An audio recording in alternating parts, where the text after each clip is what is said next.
नाम मोनू मानेसर, बजरंग दल का नेता, 2 मुस्लिम युवकों की हत्या का आरोप। नाम सैनी, अब वो जेल में है। अगर आप दलित हैं, पिछड़े हैं, आदिवासी हैं और अगर आपके दिमाग में धार्मिक जहर भर रहा है, सांप्रदायिकता में आपका इस्तेमाल हो रहा है, तो समझ जाइए, संभल जाइए। इसी सरकार, अगर दबाव बढ़ी तो ये सरकार ही जेल में डाल देगी जिसके लिए आप दंगा कर रहे हैं, और नहीं तो सरकार बदलेगी तो आप बचेंगे नहीं। नमस्कार, मैं शंभू कुमार सिंह और आप देख रहे हैं नेशनल दस्तक।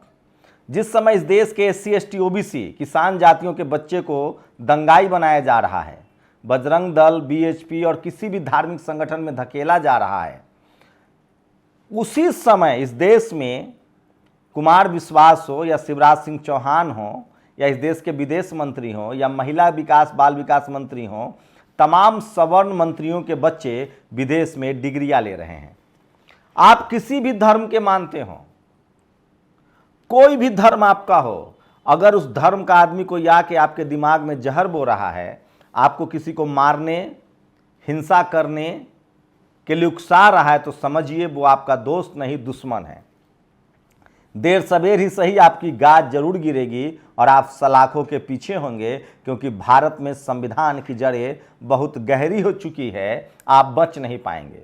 मैं खासकर SC ST OBC किसान जातियों से अपील करता हूं कि आप अपने बच्चों को समझाइए और आप सीखिए कुमार विश्वास से, आप सीखिए BJP के मुख्यमंत्री शिवराज सिंह चौहान से। मैं इन सबको नमन करता हूं। विदेश मंत्री जो ब्राह्मण समाज से S जयशंकर, मैं नमन करता हूं। इस देश की महिला बाल विकास मंत्री जो उनके बच्चे विदेश पढ़ रहे हैं, रविशंकर प्रसाद, नमन करता हूं। निशिकांत दुबे के बच्चे विदेश पढ़ रहे हैं। ऐसा माँ बाप बनिए, जमीन बेचकर, खेत बेचकर, कम खाकर, कपड़ा न पहनकर अपने बच्चों को पढ़ाइए लिखाइए। लेकिन सोचिए, चाहे आप किसी भी धर्म के मानने वाले हों, अगर कोई आपको धर्म के नाम पर हिंसक बना रहा है तो आपका दोस्त नहीं, दुश्मन है। आप धर्म की रक्षा नहीं कर रहे हैं, आप धर्म के लिए इस्तेमाल हो रहे हैं, और धर्म के लिए भी नहीं, आपको दरअसल राजनीतिक इस्तेमाल किया जा रहा है। अगर वो आपका हितैषी होगा तो आपको स्कूल देगा, अस्पताल देगा, नौकरी देगा, बिजनेस देगा। आप अमीर होंगे, धनवान होंगे तो आप अपना धर्म भी बचा लेंगे। आप अपने घरों में इबादत, आप मस्जिद बना सकते हैं, मंदिर बना सकते हैं, गुरुद्वारा बना सकते हैं, गिरजाघर बना सकते हैं, बुद्ध विहार बना सकते हैं। गरीबों का धर्म रोटी होता है साहब, भूखे का धर्म रोटी होता है साहब। पढ़ाई लिखाई दवाई ये धर्म होता है साहब। सोचिए, BJP ने पल्ला झाड़ लिया है। मुख्यमंत्री ने कहा है कि हम मोनू मानेसर को नहीं बचा रहे हैं। राजस्थान पुलिस क्यों नहीं गिरफ्तार करती है? अब जवाब देना है कांग्रेस को, जवाब देना है अशोक गहलोत को। लेकिन कई सारे ऐसे खबरें आ रही है, सोचिए, कई ऐसे पोस्ट हैं जिसमें जाति विशेष के लोग इस देश के किसान कम्युनिटी को भड़का रहे हैं, उनसे समर्थन मांग रहे हैं। लेकिन मुझे भरोसा था और वही हो रहा है। इस देश के Jat, Gurjar, Patel, Maratha, SC ST OBC किसान, इनके बच्चे अब समझने लगे हैं। वो कहते हैं कि मैं नहीं जाऊंगा दंगा में, मैं नहीं करूंगा दंगा, मुझे कोई मतलब नहीं है, मुझे स्कूल चाहिए, अस्पताल चाहिए। दोनों तरफ के लोग जो आपको धार्मिक दंगे में धकेल रहे हैं, अपने धर्म को बचाने के लिए जो राजनीतिक रोटियां सेक रहे हैं, उनके इस धार्मिक अफीम से दूर रहिए। धर्म आपका संवैधानिक अधिकार है, फंडामेंटल राइट्स है। सुप्रीम कोर्ट ने कहा है कि धर्म के नाम पर आप नफरत नहीं फैला सकते हैं, हेट स्पीच नहीं फैला सकते हैं। केस दर्ज होगा आप पर, जेल भेजे जाएंगे आप। देर सवेर ही सही आपको सलाखों के पीछे जाना पड़ेगा। मैं इस देश के हर माँ बाप से अपील करता हूं कि आप सीखिए इस देश के मुख्यमंत्रियों से, आप सीखिए इस देश के मंत्रियों से, चाहे वो सीखिए इस देश के नेताओं से। पता तो कीजिए असदुद्दीन ओवैसी का बेटा कहां पढ़ रहा है। आप पता तो कीजिए कि लालू यादव का बेटा क्या कर रहा है। आप पता तो कीजिए अखिलेश यादव का बेटा क्या कर रहा है। आप पता तो कीजिए तमाम BJP के नेताओं का बेटा क्या कर रहा है। यहां तक कि जो धार्मिक सम्मेलन में भाषण दे रहे हैं उनका बेटा क्या कर रहा है। तब आपकी आंखें खुल जाएंगे, आपको पता चलेगा कि इस देश के पढ़े लिखे ब्यूरोक्रेट्स नेता, अभिनेता, खिलाड़ी, प्लेयर, अमीर बिजनेसमैन, सबका बेटा अपने काम में लगा है। कोई राजनीति कर रहा है, कोई पढ़ाई लिखाई कर रहा है, कोई बिजनेस। अमित शाह का बेटा क्या कर रहा है? बीसीसीआई का सेक्रेटरी है। मोदी जी का तो बाल बच्चा ही नहीं है, योगी जी का तो बाल बच्चा ही नहीं है। योगी जी के मंत्रिमंडल वालों का बेटा क्या कर रहा है? मैं हर नेता के बारे में कह रहा हूं। इस देश की जनता को नेताओं से सीखना चाहिए।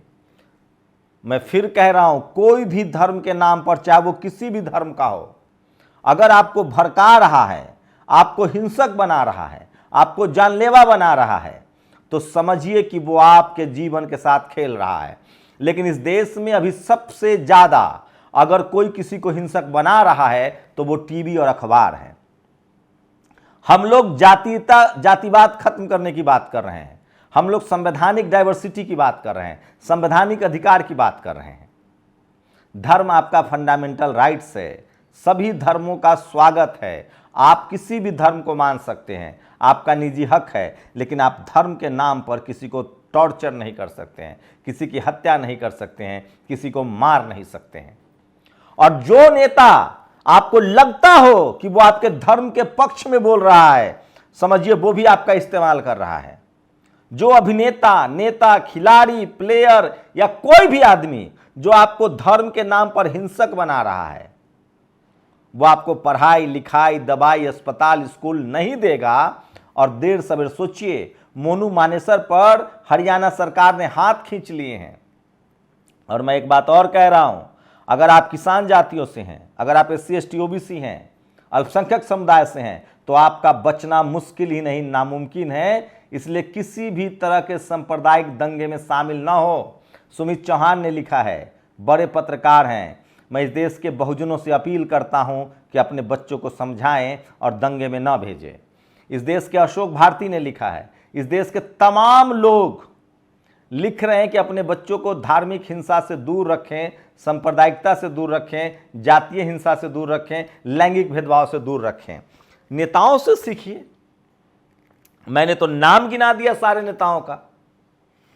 उनके बच्चे पढ़ाई लिखाई कर रहे हैं, स्कूल खोल रहे हैं, अस्पताल खोल रहे हैं, बिजनेस चला रहे हैं, कमाई कर रहे हैं। आपको पता है अजीत डोभाल का बेटा क्या करता है, कहाँ रहता है? सारे मंत्री, नेता, सांसद का बेटा क्या करता है? देखा है आपने किसी धार्मिक हिंसा में, धार्मिक जुलूस में? आपके बच्चों के हाथ में जो नौकरी नहीं दे सकते, वो उनको हिंसक बना रहे हैं। आज किसी ने ठीक ही कहा है कि शोभा यात्रा में हथियार होता है क्या? मैं फिर कह रहा हूं, किसी भी धर्म का अगर आदमी, कोई धर्म गुरु हो या नेता हो या अभिनेता हो, कोई भी हो, अगर वो आपको धर्म के नाम पर हिंसक बना रहा है, लड़ाई के लिए उकसा रहा है, दूसरे धर्म को नीचा दिखा रहा है, तो समझिए वो आपका दोस्त नहीं, दुश्मन है। आपका दोस्त वही है जो आपको संवैधानिक अधिकारों के प्रति सचेत कर रहा है। ये देश तभी मजबूत होगा जब आप मजबूत होंगे, जब आप संपन्न होंगे। इस देश की सेना मजबूत होगी, इस देश का विज्ञान मजबूत होगा, स्कूल, कॉलेज, यूनिवर्सिटी, अस्पताल खुलेंगे, आपको पूरी स्वतंत्रता। जब आप आर्थिक रूप से मजबूत होंगे, सामाजिक रूप से मजबूत होंगे, तभी आप अपने धार्मिक अधिकारों को भी बचा पाएंगे। गरीब का धर्म सिर्फ रोटी होता है। इस देश के गरीबों से, इस देश के तमाम SC ST OBC किसान जातियों से अपील करता हूं कि धर्म जिनका धंधा है, जिनका रोटी चलता है, जिनको वोट मिलता है, उनको मुबारक। आपको कैसे रोटी मिलेगी, आपके बच्चा को कैसे पढ़ाई लिखाई दवाई मिलेगा, वो सोचिए। जातीय हिंसा, सांप्रदायिक हिंसा, लैंगिक हिंसा, किसी भी तरह के हिंसा से दूर रहिए। यही असली राष्ट्रवाद है। अपने संवैधानिक अधिकारों के प्रति सचेत रहिए, यही राष्ट्रवाद है। इस देश की सेना के प्रति, पुलिस के प्रति, तमाम इंस्टीट्यूशन के प्रति सम्मान दिखाइए, यही राष्ट्रवाद है। पढ़ाई लिखाई दवाई, यही राष्ट्रवाद है। इसकी मांग करना, बेरोजगारी, एक दूसरे का हाथ थामना, इंसान को इंसान समझकर मदद करना, यही राष्ट्रवाद है, यही मानवता है, यही धर्म है। अगर कोई भी नेता आपको लगता होगा कि मेरे पक्ष में है, लेकिन अगर वो धर्म की आड़ ले रहा है, अगर वो धार्मिक रूप से आपको ब्रेन वॉश कर रहा है, अगर धर्म के नाम पर वो आपको भड़का रहा है तो आपका हितैषी नहीं, आपका दुश्मन है। और सीखिए इस देश के नेताओं से, इस देश के जजों से, इस देश के ब्यूरोक्रेट से, इस देश के पत्रकारों से। उनके बच्चे क्या कर रहे हैं? वो तमाम पत्रकार जो दिन भर हिंदू मुस्लिम करते हैं, पूछिए उनके बच्चे कहाँ हैं, वो क्या कर रहे हैं? क्या वो धर्म बचा रहे हैं या कॉलेज यूनिवर्सिटी में पढ़ाई कर रहे हैं? पूछिए तो सही, आंखें खोलिए, समझिए, इससे पहले कि देर हो जाए। शुक्रिया। नेशनल दस्तक की आपसे गुजारिश है कि अगर इसको बचाना चाहते हैं तो नेशनल दस्तक को सब्सक्राइब करने के लिए रेड कलर के सब्सक्राइब बटन को दबाएं, फिर बेल आइकन की घंटी दबाएं। नेशनल दस्तक को बचाने के लिए बहुत जरूरी है कि हर खबर को शेयर करें, लाइक करें, कमेंट जरूर करें।